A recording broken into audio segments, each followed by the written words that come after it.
Bonjour et bienvenue dans ce daily DataIQ DSS. Sachez que le daily d'aujourd'hui va être consacré au partitioning de vos datasets, de vos tables dans votre flux de travail. Vous le savez sûrement, le partitioning des tables va avoir plusieurs avantages, notamment l'amélioration des performances des calculs. Ça va également permettre d'optimiser des ressources. Ça permet de mettre en place du parallélisme. Ça facilite la gestion. Ça permet d'optimiser les filtres que vous utilisez par exemple lors de vos jointures. Donc, restez jusqu'à la fin de cette vidéo pour voir comment mettre en place de façon assez simple le partitioning dans vos flux DataIQ. Dans DataIQ, les variables dynamiques sont des éléments clés pour gérer votre projet. Donc, elles sont définies dans la section, je vais revenir dans le flow ici. Donc, les variables, elles sont définies dans la section variables. Et là-dedans, comme vous pouvez remarquer, nous avons deux types de variables, des variables globales et des variables locales. Donc, en ce qui concerne les variables globales, ce sont des variables du projet. Elles peuvent être exportées avec le projet en bundle et elles peuvent être actionnées lors de l'industrialisation de votre projet. Pour ce qui est des variables locales, elles sont utilisées uniquement en local du design node. Donc, elles ne peuvent pas être exportées avec le bundle. Du coup, vous avez le choix si vous souhaitez que vos variables soient importées sur un autre nœud de DataIQ. En ce moment, vous aurez à choisir les variables globales, sinon vous restez sur des variables locales.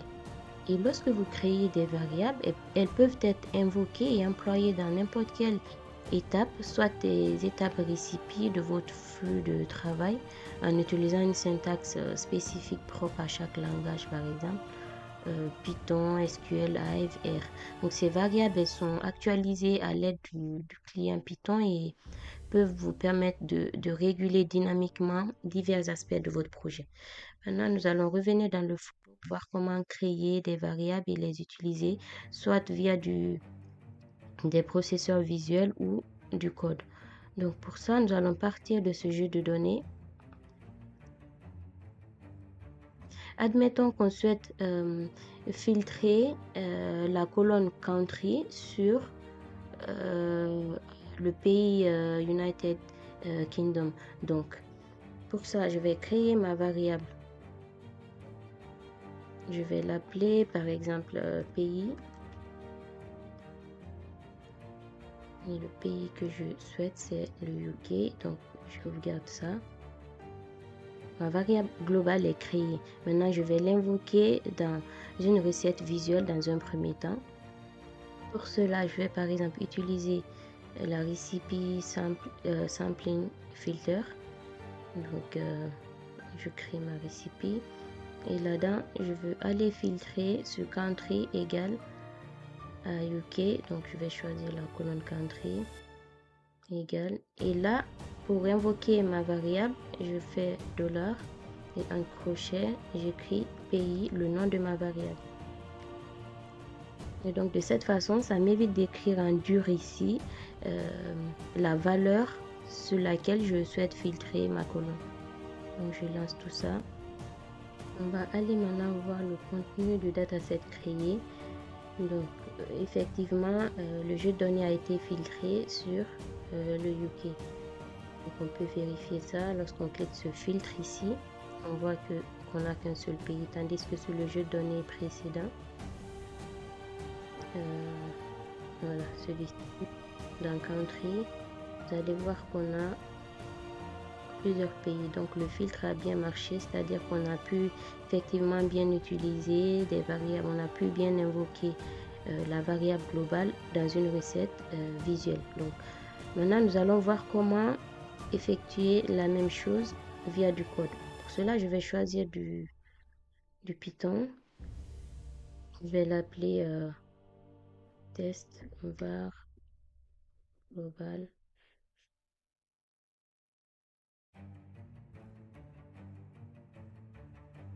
Donc maintenant, je vais remplir cette partie pour pouvoir invoquer notre variable globale.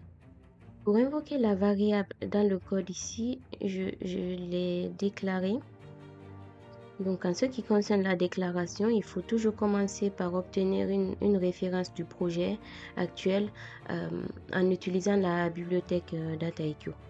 Donc après ça, on essaie de récupérer ici toutes les variables du projet à partir de la référence de sortie.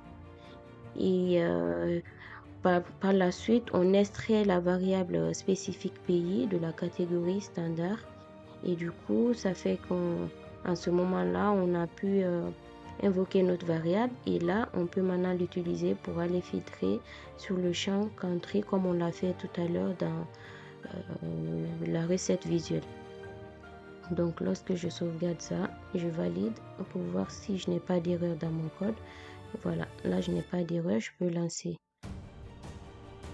Donc c'est fini, on peut aller vérifier le résultat. Voilà, ça semble fonctionner. Donc on va maintenant comparer les deux jeux de données juste pour voir si on a effectivement les mêmes retours.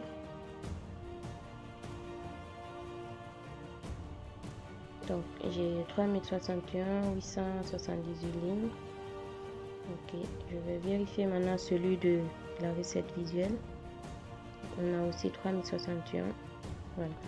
Donc dans cette vidéo, on a vu comment créer une variable globale et l'invoquer de deux façons différentes. Premièrement via du processeur visuel et deuxièmement via du code.